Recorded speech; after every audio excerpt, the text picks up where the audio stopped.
What do we think of this new filming section? I absolutely love how my office slash library came out. My husband was so nice over the weekend and painted my office for me while I was with my family. And we just decided, while all of my furniture was in disarray, let's go ahead and switch things up. And I really like how it came out. I feel like bookshelves are now like even more the center of attention and on display, and I have more room on that far wall to add more bookshelves. I have this section behind me which is just so cozy. I can perfectly see my TBR shelf of books I really want to get to in the next month or so. These are all like fantasy, YA fantasy romance or dystopian, and I just think they're gonna be really cozy and nice for the fall weather. And then we have this little electric fireplace which is really cute. I don't know if you can see it because of my light, but it's just really cozy in here. I love the setup and I hope you guys do too. We have a lot to talk about because I did not do a reading wrap up for July. I just decided to do a wrap up of all the books I read in July and August, and it's a doozy. I have read a total of 18 books in the last 2 months, and I just want to quickly go over with you what are my faves, what are the ones that really stood out to me, what are some duds. Let's get into it. I've been really trying to utilize the Libby app as much as possible since I have been going on my walks lately, and I just want something to listen to. I don't always need to be listening to a true crime video on YouTube, even though we all love Bailey Sarian. I'm trying to utilize my Libby app, and I've been able to find a lot of audiobooks that have just helped me get through more books during the month, especially because I'm trying to get to my reading goal of 100 books by the end of the year, and it's really helping. I know I talk about it a lot, but I highly recommend that you use your local library to access audiobooks, ebooks, physical books, all the books. The first audiobook I wanted to mention is Becoming Mrs. Lewis by Patti Callahan. This is the story of the woman who ended up marrying C.S. Lewis, who was the author of the Chronicles of Narnia, the Screwtape Letters. We all know him, we all love him.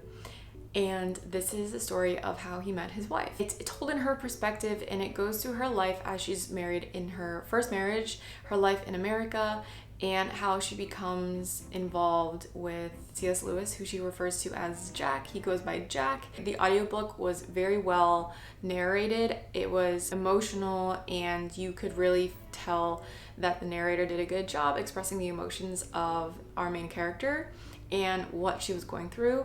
It was really sad as well towards the end. Like, their love story is just a lot. But I gave this book a 4-star rating. Highly recommend if you're interested in historical fantasies and you are interested in Christianity, or you're a Christian and you're interested in just this life of two people learning to love through a lot of different obstacles that they're facing and how faith works with them throughout their life. It was a really good read. Another audiobook that I listened to was The Wife Upstairs by Rachel Hawkins. This book I gave a 3-star rating, and I'm gonna be completely honest with you, I don't fully remember this book. I remember thinking that the beginning was interesting, but the ending was just kind of fell flat to me. I wasn't necessarily impressed with anything in particular. It was just an entertaining story to get me through the day, and I read it in like a day. We're not really gonna focus too much on this one, but if you're interested in like suspense, I would recommend something more like The Housemaid, because The Wife Upstairs, it was fine, but again, the reasoning behind the things that went down in this book just didn't really make much sense to me. Then we have a DNF that was Meet Me at the Lake by Carley Fortune. I talked about this in a reading vlog I did, and I tried really hard to get into it, but I'm including this here in one of the books that I read over the last couple of months because I really tried. I took a lot of time out of my life to read this book, and it just didn't do anything for me. The hype, I think, was mostly around the author because Every Summer After did really well, and this one just did not hit. So we're not going to get into it too much, but I don't recommend this book. Next, House of Salt and Sorrow by Erin A. Craig. I loved, and I knew I was going to love it because Small Favors I have talked about so much. It is creepy and chilling, but so imaginative, and a great story written by a YA author that does a reimagining of some fairy tales that we've read growing up. This one in particular centers around the 12 dancing princesses. It was really creepy, I'm not gonna lie. Like, it's creepy. It's a creepy book. All of her books are, but I loved it. I love the story. I love the characters. I love the ending. And House of Roots and Ruin just came out, which is like the sequel to this one. And I'm very excited to get into it. So highly recommend if you're interested in something a little darker for a fantasy or for a fantasy book, but it's YA. It has some of those fairy tale elements that we know and love. Then I think you'll really like this. Plus for the fall, it could be like a cozy little creepy read you may enjoy. Now, this next book I only read because we all love Bridgerton, okay? I read all of the books and I wanted to get the Happily Ever After for Violet. So we read the Bridgerton Happily Ever After story, which has basically all of the second epilogues in the first 8 books. And then there's a novella of Violet Bridgerton's story. I will say, if you have the Bridgerton books, most of them already come with the second epilogues, so you can just skip all of that in this book and just go to Violet's story. And I wasn't impressed with it at all. I don't want to get into spoilers in case you're watching the TV show, but I wanted something differently for Violet. I feel like she deserved something differently in my head, so I was very unimpressed. It was fine, but nothing inherently wrong with it. It just personally, for me, I didn't enjoy it. So I'm only giving this a 3 stars. It was fine. Maybe even I could knock it down another star and give it like 2.5 stars, because it's just, Have you guys ever read a book that just makes you feel like you're reading a weird reflection about yourself in a way? Practice Makes Perfect by Sarah Adams made me feel this way because our main character, Annie, really reminded me of me. She is in a lot of ways similar in personality types to myself. So reading her story was so cute. The fake dating trope thing that they were doing, which wasn't even fake dating, it was like dating coaching, I guess. I don't know. I really liked it. It was so cute. It would make a great rom-com, and I think there probably are already rom-coms out there like this, but I love these stories, and I also really appreciate when we can get a romance that is just clean, closed door, like fade to black. I've mentioned this many times on my channel, but I'm trying to gear more towards reading romances that are like that, or skipping through parts that have more explicit scenes. It's just my personal preference. And so I really appreciated that I didn't have to do that with this book. I could just read it in its entirety and just enjoy it for what it is. And I really enjoyed this book. I gave it a 4-star rating. And yeah, if you're like a cozy girl that is just like a goody two-shoes and everyone just expects you to be the goody two-shoes person in your life, you'll probably really relate to this book and you'll probably really enjoy it. I fell for the trap on this one. I watched one of those really aesthetic, cute, mysterious TikTok videos on this fairy tale reimagining of Beauty and the Beast, and that is The Book of G by Lily Archer. I got hooked by watching this TikTok video, and I wanted to read it because it was talking about Gaston, and what if he survived the fall in his battle with the Beast. He lost his memories. He has no idea who he is. That's just where the story begins, okay? This was very entertaining. Okay, I zipped through it. I think I read it in just a few hours. It was a good time. It was explicit, okay? So just warning there, she gets spicy. What I really enjoyed about this story was the character development, I think, with Gaston, as well as the redemption arc that we get. Even though he doesn't remember who he was before, his character in this book, you get little glimpses of who he was back then, but it was fun. It was a good time, and I think if you are interested in villain stories, you'll really like this. Again, it is going to be more on the spicy side, and it's on Kindle, so just heads up. But if you're interested in just something like a quick read and it's entertaining, and you're into the whole Beauty and the Beast stuff, and you really liked Gaston, then I think you should check this one out. And if I didn't say, I gave this a 3-star rating. Another book that I gave 3 stars, but honestly, it could be a 2-star. That is The Maidens by Michaeledes. And I watched so many reviews on this book after, because I was so upset with how this book ended. Like I was so upset, and the fact that I can't tell you in this video because I don't want to make any spoilers. I don't want to make this a spoilery video. But I was upset with how this book ended, and I wanted to see if anyone else resonated with me, and they did. And I don't know, I'm really hoping that he comes out with something to redeem himself. Otherwise, The Silent Patient may just be his one-hit wonder, which is really sad because that was really, really good. I think he's got a lot of potential. I think the Maidens had a lot of potential, but it just didn't hit the mark. Like, he went off the rails with this ending, and it was so unbelievable, so dumb. I'm sorry if you liked this book. I wasted it's frustrating. It's frustrating to me how this book ended. The more I think about it, the angrier I get because it didn't need to be this way. I found another series on TikTok. This is a quartet, and it is the Lochlan, I think it's like the Lochlan series, I think. The Scarlet Princess, Tarnished Crown, Crimson Kingdom, and Obsidian Throne. This series is by Robin Mahle, and I give them all a 4-star rating. It was really cute. It's a fantasy, like a romantasy, so it's got romantic elements in this like fantasy world, but it's mostly like political fantasy, and it was really cute. We have a lot of folklore from like Scottish and Irish lore. So we've got clans and princesses, and our main girl is giving brave vibes. She looks like Merida with the big luscious red hair, and it was really cute. It was fun. It was a YA fantasy, and so it's clean, it's fine to read in its entirety. There's a lot of political aspects to it. There's battle scenes. It's not going to be anything with really magic, even though they do mention fae and stuff in this book. I'm thinking there's going to be spin-off series if there aren't already, but this series in particular was just really cute, and I think you'll like it a lot, especially if you like enemies to lovers, forced proximity, like arranged marriages type of things. It was good. It was really good, and I sped read through this, guys. Like, it was quick, and you can get it on Audible the entire series for 1 credit. Pretty good. I'm gonna leave my 5-star rating for last.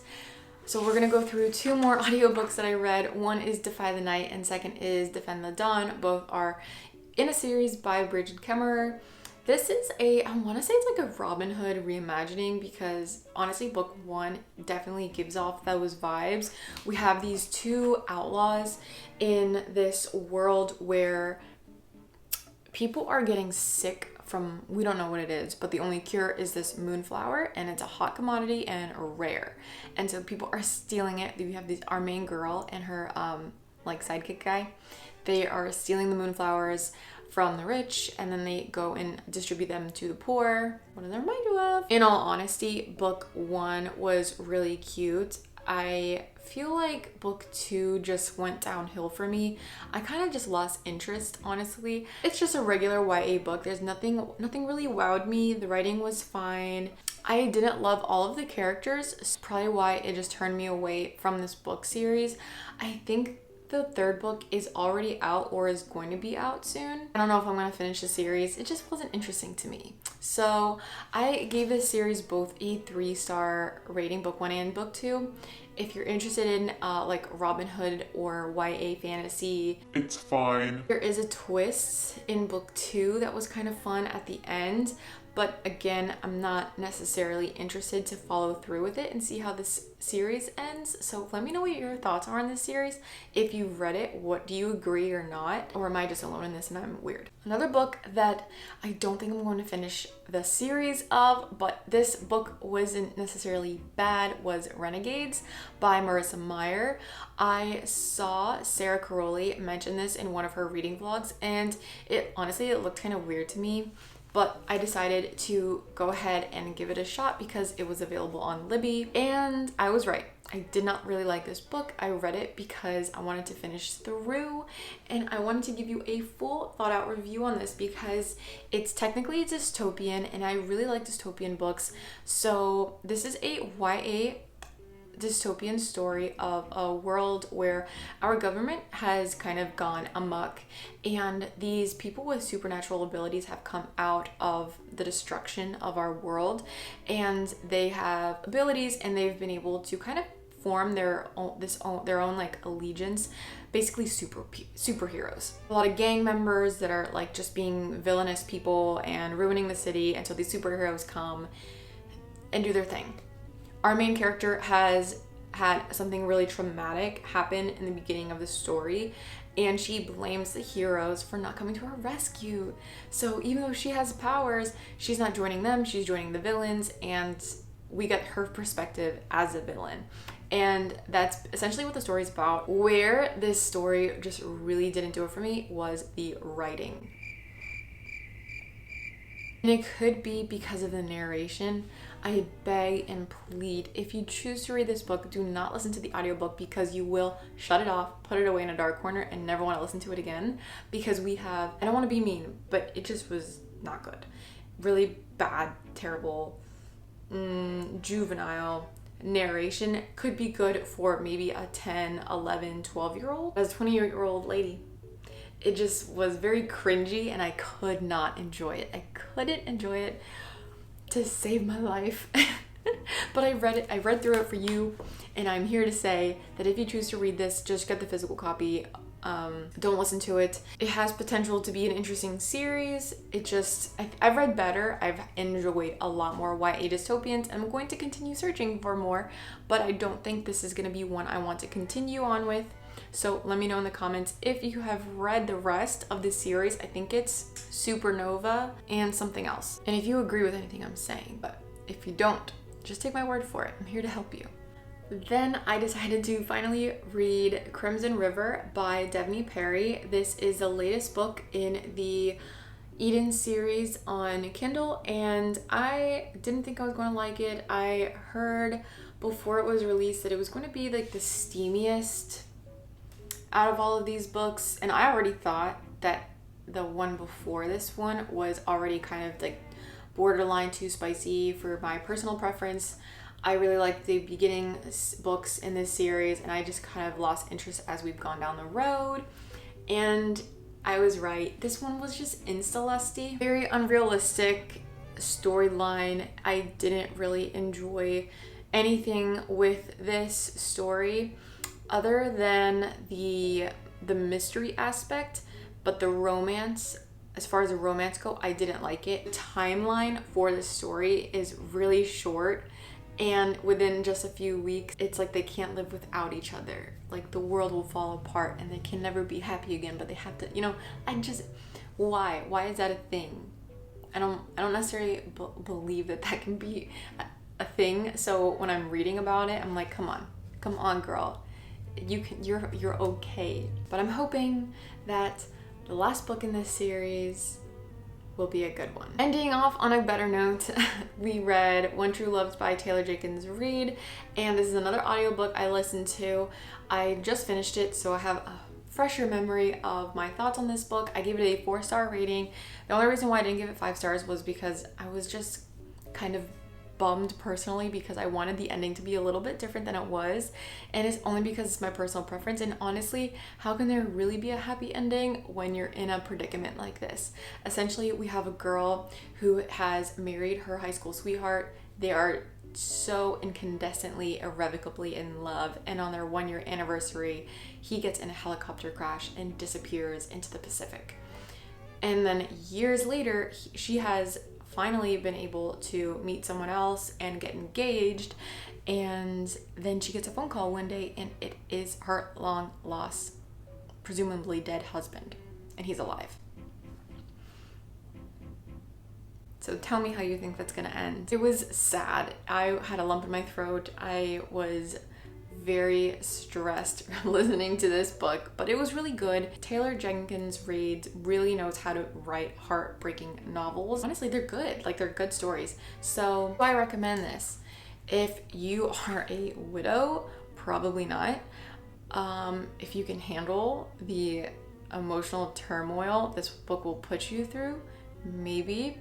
I did give this a 4-star rating, but again, I just wanted the book to end a little differently, but I don't think it could have ended the way I wanted it to end anyway. So I could just be, you know, being a baby about it. But still recommend this book. It didn't hit the mark for a 5-star rating.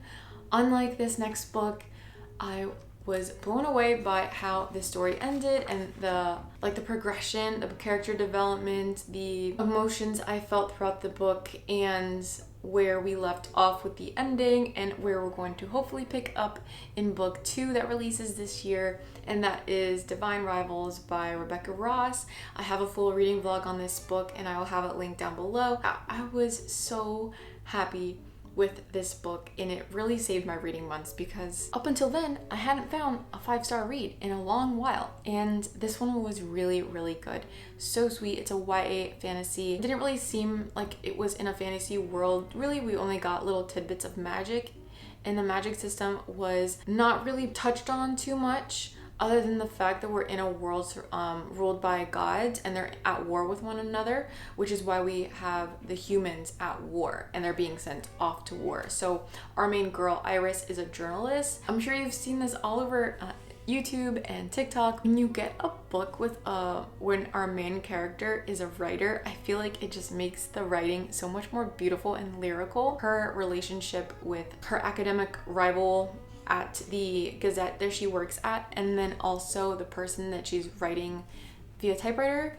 It was just so sweet. It was so cute to read, and the progression again of these relationships were really, really sad but also happy. You got so many different emotions in this book, and I loved it all. I had so many quotes that I wanted to highlight, but I ended up tabbing them, and this would be a reread for me for sure. So I recommend this to anyone. I think you'll really enjoy it, and stay tuned for book 2 that comes out, I want to say in October or November. So yeah, those are the 18 books that I read in July and August. I'm pretty happy with all the books that I read for the most part. I hope that in September I can find more 5-star reads because I only really found one in this batch. Let me know what your thoughts are on any of these books. Have you read them? What do you think? Let me know. Let's talk about it. And go ahead and check out these videos here if you're interested in watching more book recommendations, book reviews. I've got you. But until next time, I'll catch you in my next video. Mwah. Bye!